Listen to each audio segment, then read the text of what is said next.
এটা মহালাঞ্ছনা। ৬৪ মুনাফিকরা ভয় করে যে তাদের বিষয়ে এমন একটি সূরা অবতীর্ণ হবে যা তাদের অন্তরের বিষয়গুলি জানিয়ে দেবে। বলো, তোমরা উপহাস করতে থাকো, নিশ্চয়ই আল্লাহ বের করবেন তোমরা যা ভয় করছ। ৬৫ আর যদি তুমি তাদেরকে প্রশ্ন করো, অবশ্যই তারা বলবে, আমরা আলাপচারিতা ও খেলতামাশা করছিলাম। বলো, আল্লাহ তার আয়াতসমূহ ও তার রাসূলের সাথে তোমরা বিদ্রূপ করছিলে।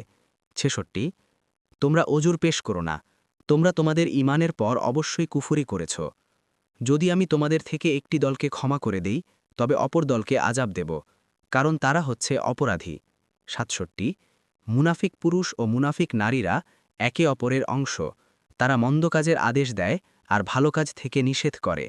তারা নিজেদের হাতগুলোকে সংকুচিত করে রাখে, তারা আল্লাহকে ভুলে গিয়েছে, ফলে তিনিও তাদেরকে ছেড়ে দিয়েছেন। নিশ্চয়ই মুনাফিকরা হচ্ছে ফাসিক। ৬৮ আল্লাহ মুনাফিক পুরুষ, মুনাফিক নারী ও কাফিরদেরকে জাহান্নামের আগুনের প্রতিশ্রুতি দিয়েছেন, তাতে তারা চিরদিন থাকবে, এটি তাদের জন্য যথেষ্ট। আর আল্লাহ তাদের লানত করেন এবং তাদের জন্য রয়েছে স্থায়ী আযাব। ৬৯ তাদের মতো যারা তোমাদের পূর্বে ছিল, তারা ছিল তোমাদের চেয়ে অধিক শক্তিশালী, ধনসম্পদ ও সন্তানাদিতে অধিক।